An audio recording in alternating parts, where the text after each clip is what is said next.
Now, the origin of the Costello performance there, which is missed, was he was actually talking about when Kevin Rudd accidentally ran into Brian Burke at a restaurant in Perth. Yep.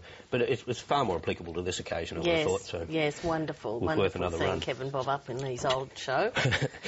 OK, Wayne Swan on Meet the Press this morning was asked, obviously, about the budget. He actually gave away more about the, I think, a fundamental statistic in any budget bottom line is the level of unemployment, probably more important than whether you're in a deficit or a surplus.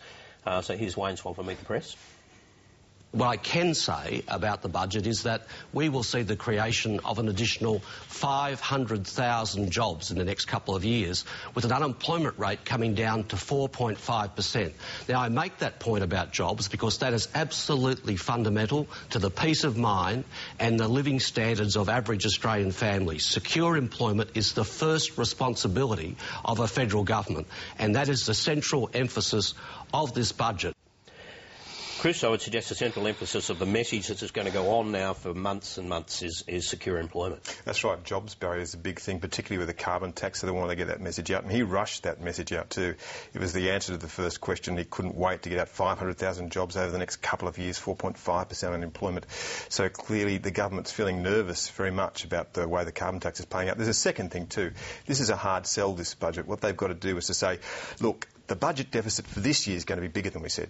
And the budget deficit for next year is going to be bigger than we said. But we will be back in surplus by the following year, which is what we promised. Now, that is credible, given the amount of money that will flow into the economy.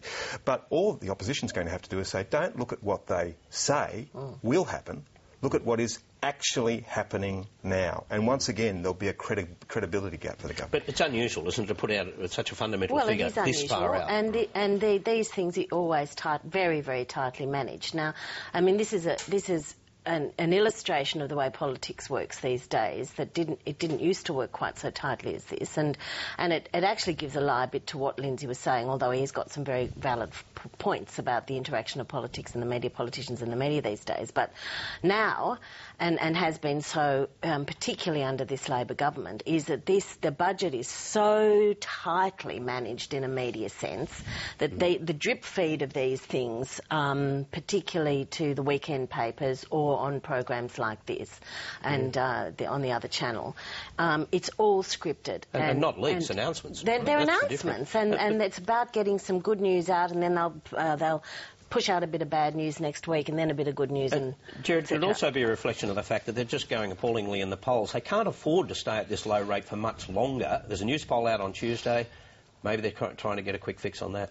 Well, that's reasonable, and they do need to come up in the polls. Whether they can or not, I don't know. I mean, I think the carbon tax is a huge problem for them. But what I'm interested in, what the Treasurer said primarily, is he talks about 500,000 new jobs. That's good.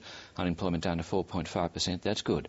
But why are the long-term unemployed so large? Well, why is this number so large? Why are the welfare recipients so large?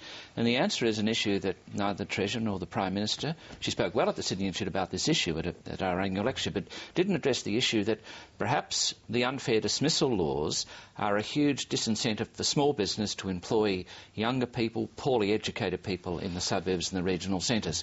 And until the government addresses that issue, and until Tony Abbott and the opposition also addresses that issue, you may have unemployment down to 4.5, which would be terrific. Well, Tony Abbott can't because he says he won't.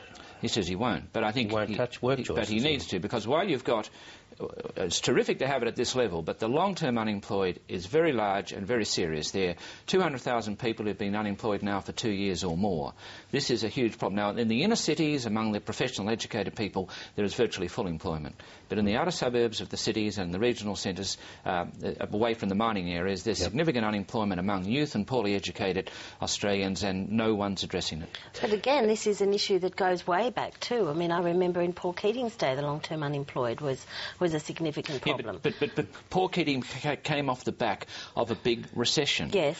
We didn't have a big recession. We didn't go into recession. Unemployment never got much above 6%. Paul Keating had unemployment at over 10%, as John Howard did in the early 80s. So it's not comparable. We have a huge rise in long-term unemployment without having experienced a recession or unemployment at levels of 10% or more, and this is unprecedented. So the traditional, what they call the misery index, the figures like interest rates and inflation, unemployment, all at reasonable levels. The economy's doing very well. Yeah.